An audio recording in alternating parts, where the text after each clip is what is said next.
Here we are in Green Island, forming part of the Great Barrier Reef, one of the 7 wonders of the world. This place is amazing. It's a protected World Heritage, and it's where these lovely beauties grow, nice and protected. But once they go into the ocean,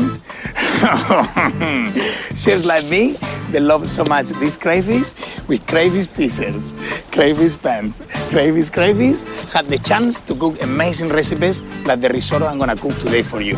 First thing for a risotto, a nice stock. So what we're gonna do, we're gonna snap off the head.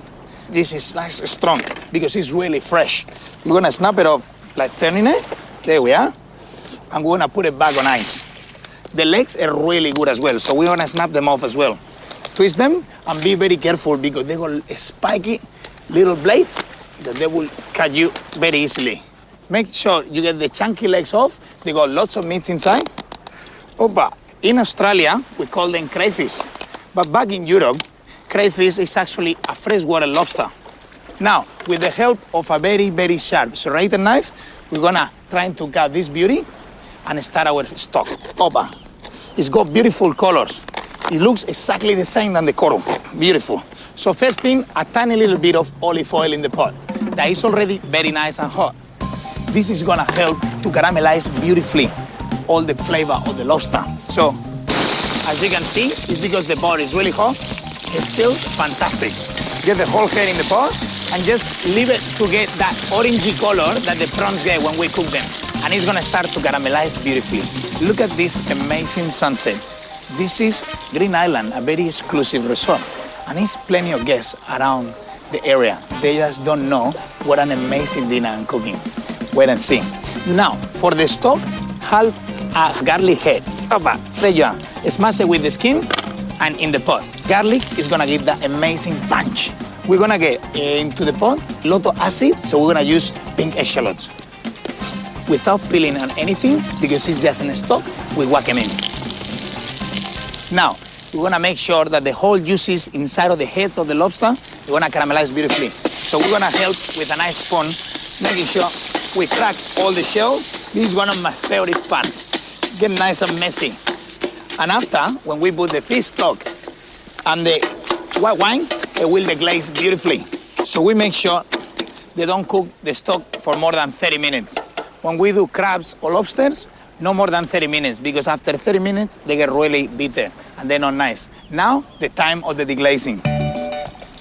Put the white wine first, and all the stuff is coming apart and emulsifying with the amazing white wine flavor. Now, the fish stock is gonna give the base and gonna give that lovely sea flavor. There we are. And all this fish stock and the white wine, they're gonna infuse beautifully with all the flavor of the lobster. We're gonna put a tiny little bit of water because there's a lot of flavor already in the pot. The water is just gonna give us more volume for the stock that we will use to cook the risotto after. Now, the coriander roots, they're actually the part of the coriander with more flavor. They infuse beautifully with the stock, so we're gonna whack them in as well. Now, let's start chop everything to start our risotto base. Smash the lemongrass. Opa. When you smash the lemongrass, you're releasing all the oils and flavors, and the fragrance is coming out already. The stalks are really chewy, so we're just gonna put them in the stock. There you are. We're gonna really finely chop the lemongrass. That'll be more than enough. And the roots in the stock as well. A little bit of pink shallots, lovely acidity. Just finely chop with your knife. Watch your fingers. And make sure when you start cooking risottos, you got everything chopped and ready to go. And the last, and my favorite, the garlic. Bang, bang, chopity-chopity-chopity-chop. Nice and fine. And now, the only recipe, all my repertoire that I use butter is in risotto. Because the butter, it gives that lovely richness and amazing creaminess to the base of the risotto. Get all your lemongrass, listen to that lovely sizzling. Everything starts to caramelize together. We saute for a tiny little bit of time, maybe 30, 40 seconds. We're gonna cook the rice first before we put any stock. I'll say more or less 1 handful per person. Remember, the rice gets 4 times inside. That's more than enough to feed 4 or 5 people. So we stir, and in the meantime, let's get into our lobster. We're gonna cut this massive crayfish we had before. in steaks. Very, very simple. And make sure you follow the rings of the tail. So you get lovely, nice and chunky steaks of crayfish. So get into it. The crayfish is so fresh, and that's gonna cook beautifully in the barbecue. Lots of salt. Don't be shy with this stuff. Sea salt, if it's possible, and lots of pepper. Now, chuck it into the barbecue with a tiny little bit of olive oil. Fantastic. And steaks going in the barbecue. Wow! I love this. What a paradise. When they're cooking, we're gonna break a little bit that sweetness the meat of the crayfish is got. So we're gonna put a tiny little bit of citrus. The lime and the lemon goes fantastic for a trick. So, nice and rough. Here in the beach, get into it, and sprinkle a little bit of lime juice on top of them. This meat is so sweet. The citrus is gonna cut beautifully. Look at that sweetness. So much flavor. And look at that. They're caramelizing beautifully. Golden color. Because they're really chunky steaks, they're gonna take a while to cook. Let's come back to the risotto. You see the risotto is slightly changing the color for pure white to nice and transparent. That's when it's ready for the stock. Get the stock out of the cooking. So put it in a corner. So the stock, one ladle at a time. This is gonna create a lovely creaminess with the starch of the rice. And this is gonna give it that amazing, lovely consistency that our favorite risotto they have. Oh, this is amazing. That's the only way to cook a risotto properly. That's the only way. We're gonna make sure we shake and stir and make sure that all that starch is coming out. Lovely caramelizing of the garlic. The fragrance of this is absolutely fantastic. We're gonna tend the lovely steaks and we're gonna make sure they don't overcook. As you can see, that golden color is all the sugars of the lobster. The caramelizing is slowly. And let's come back to the risotto. We put more stock in the pan, and this is so romantic at the moment. We got the most amazing sunset in the back in there. Breathtaking. Let's keep cooking all that amazing legs of the lobster because there's so much flesh inside them. They're actually my favorite part. So just walking into the barbecue, and really nice and rustic. This is a feast of a king. Unbelievable. Lots of salt and a little tiny bit more olive oil. There you are. As you can see, the stock is becoming thicker and thicker. And that means that we're nearly ready for the big feast. Now for the lobster steaks, just towards nearly the end of being cooked, we're gonna chop some fresh garlic. Just squash it on top. There you are. And rub the garlic into the steaks. Let's have a little taste. Oh, wow. Ah, wow. That's so good. Okay, so we'll chop our greens. So all the greens go in our risotto. Shake, shake, shake. The rice grows almost 4 times the size. Don't wait till all the stock disappear, so it doesn't become gluggy, like almost like glue. Oh my God, this is so good. And now the lobster on top. The lobster is nearly cooked. It feels almost like a medium rare steak. You don't want to cook it all the way through. So now choose the nicer pieces. There you are. 1, 2, 3, 4, and the top of the tail. And a couple of these little legs to get a little bit cheeky with it. So to finish, a couple of lemon cheeks and a tiny little bit of green. And there you are, just at the same time. The sunset is finished. My lobster dish is ready for you, baby. We're going for dinner?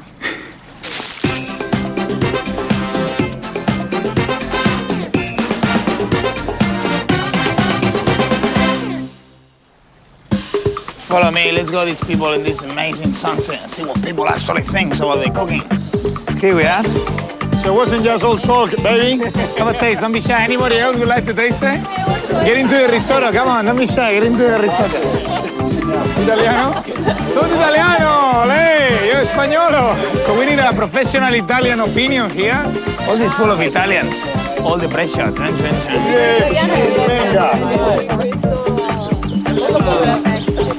Very good. Molto grazie. Bello. Miguel's Tropical Kitchen continues with his lobster cocktail, mussels with reef blonde, and a coconut trifle guaranteed to put a smile on your face. It's making me naughty. Miguel's Tropical Kitchen, next on Food.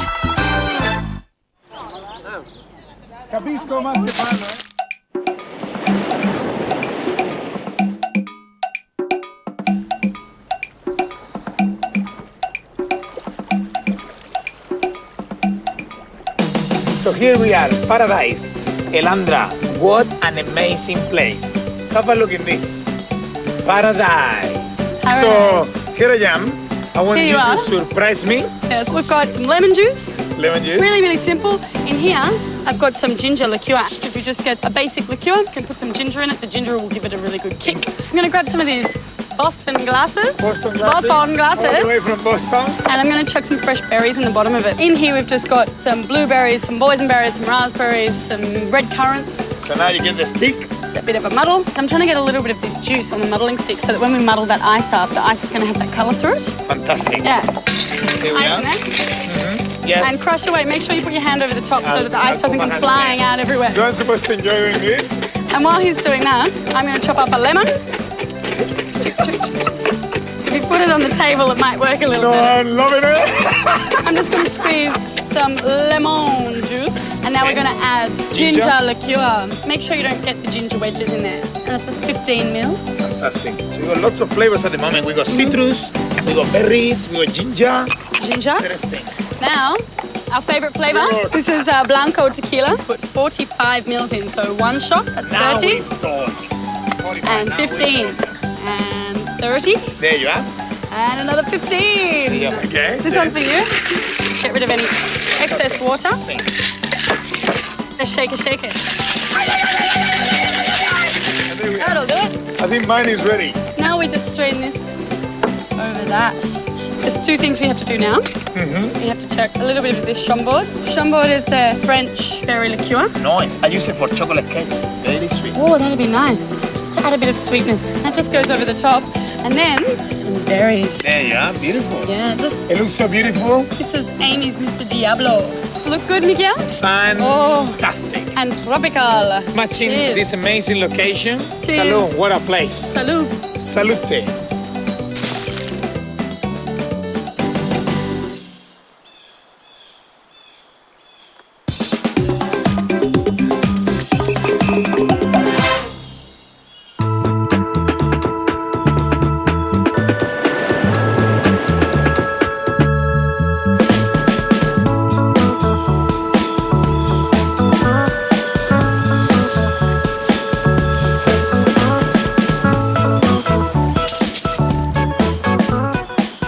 There we are, Malay apple flowers. How amazing the colors of these ones. Apparently they're edible. They look like a really funky haircut in the Mardi Gras in Oxford Street in Sydney. And I'm gonna use them for my cheesecake. They're gonna blow away everybody. Star fruit, and it looks absolutely fantastic. There we are. Just perfect. They'll go perfect for my cheesecake. Star apple tree. That's what I was looking for. Opa! Amazing fruit. This place is unbelievable. This is star apple.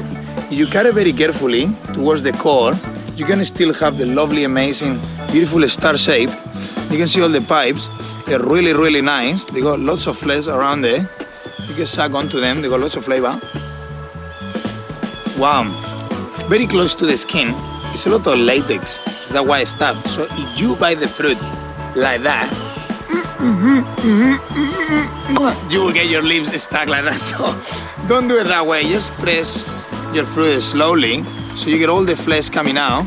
And just watch all that latex don't get into your clothes. Once you got all the flesh, you can actually taste it. Wow.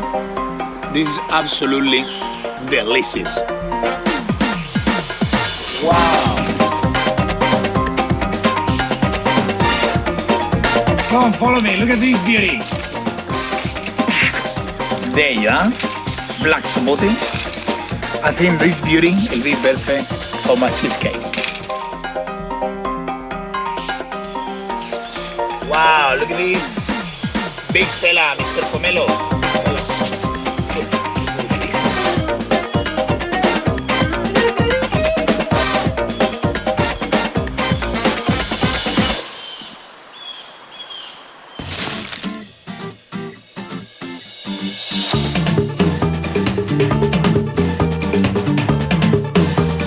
I'm gonna make a tropical cheesecake. My friend Peter, he's got a exotic fruit farm across the road, and he showed me all this amazing produce. Impressive. With a simple technique, I'm gonna show you how to make the easiest and fastest cheesecake in the whole entire world. 3 easy steps. Big whisk, big mixing bowl. Some cream cheese. We're doing a big one. Wow, that's still alive. So about 500 grams to 600.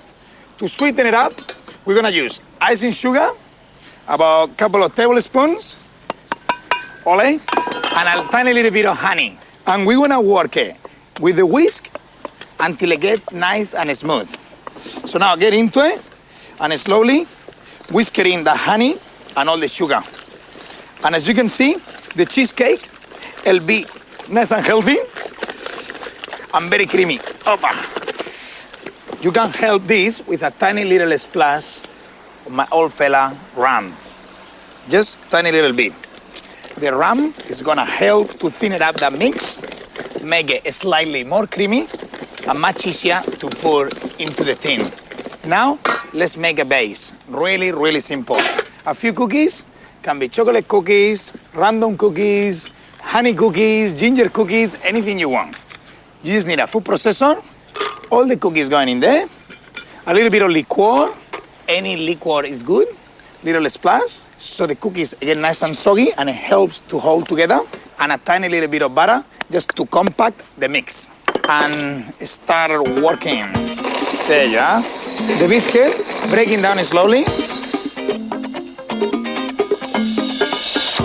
Smashing the cookies. Ooh. I think we're nearly ready. Okay? Fantastic, nice and creamy. We're gonna put it on the base of the cheesecake. Let's start assembling.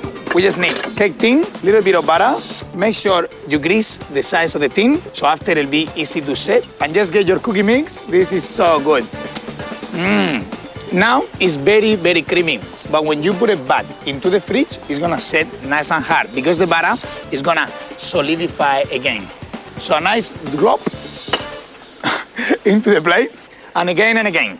Start to even everything into the base of the plate. Finger thick, so after you got a lovely base. When it sets in the fridge, it's gonna look lovely. And push it against the wall of the tin, and make sure you coat the whole plate. Before you do the step of the cheese, you clean all the sides of the tin. So when you put the cheese, it becomes nice, white, beautifully smooth. If you wanna do this recipe for the kids, instead to put the rum, whiskey, tequila, you can use a little bit of sugar syrup. It works exactly the same. Set it aside. Now let's start cheesing. Is that actually a word? Okay, there you are. Drop it in, all the cheese. We're going nice and high. Beautiful, beautiful. Now, a little bit of chilling, I'm going to the kitchen. Drop it into the cold room, and I'll come back and we'll get messy with all these beauties.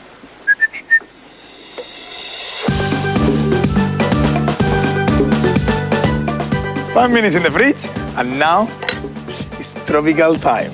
Getting messy with all this amazing fruit. Let's start for the avion. This fruit, it tastes like creme caramel, and that consistency is just out of this world. The colors are beautiful, and the flavors you cannot compare to any other fruit in the world. Let's layer down into this plate so you can see the contrast and that beautiful colors. The second ingredient, our starter ball. Very, very juicy. So scoop out that lovely inside. Boccato di cardinale. Absolutely beautiful. The next one, this funky one, is called Rulinia, from the same family than the chirimoyas. It's got a lovely white flesh and amazing taste. Just a little slice, get into it. There you are. What a tropical Hawaiian party in this plate at the moment. Next one, jaboticaba grapes.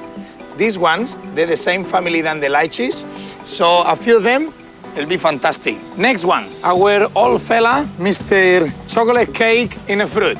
Black sapote, something breathtaking, so amazing. These beauties, the rambutans, they look so funky. Just cut them in half, they look like they need a haircut, and just scoop them out of the skin. Careful with the pip inside, it's nice and hard.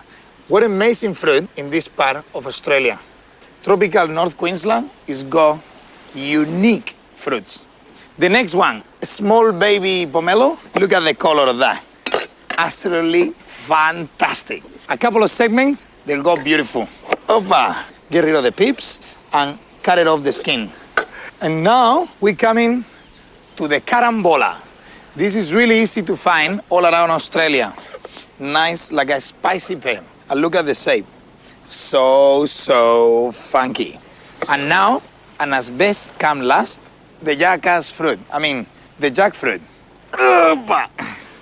It is full of latex, and you need lots of olive oil to be able to work around without getting really sticky hands. Look at this. Don't need to go to the gym with fruit like this. It's a pretty amazing fruit. The flavor between a mango, a pineapple, a passion fruit, all these tropical flavors. This is gonna go amazing with the cheesecake. I love to get messy with food. So now get your fingers in there and get a few of the segments. It's almost 5 kilos. I think it'll be plenty for our cheesecake. So let's go back in the kitchen, have a little cleanup, and let's finish the cheesecake.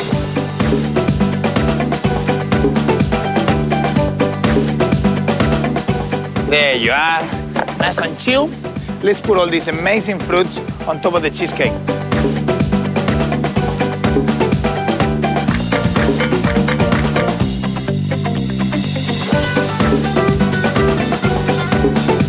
My friend, the black sapote, is room for everybody. Don't get angry.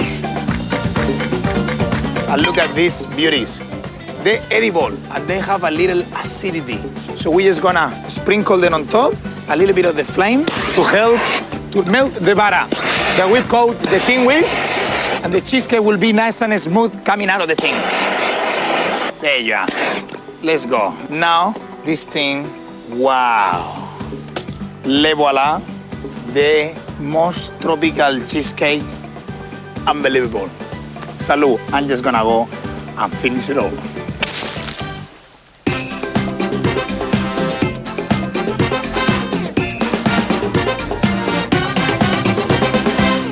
The most tropical recipe I have ever done in my life. No comments, it speaks for itself.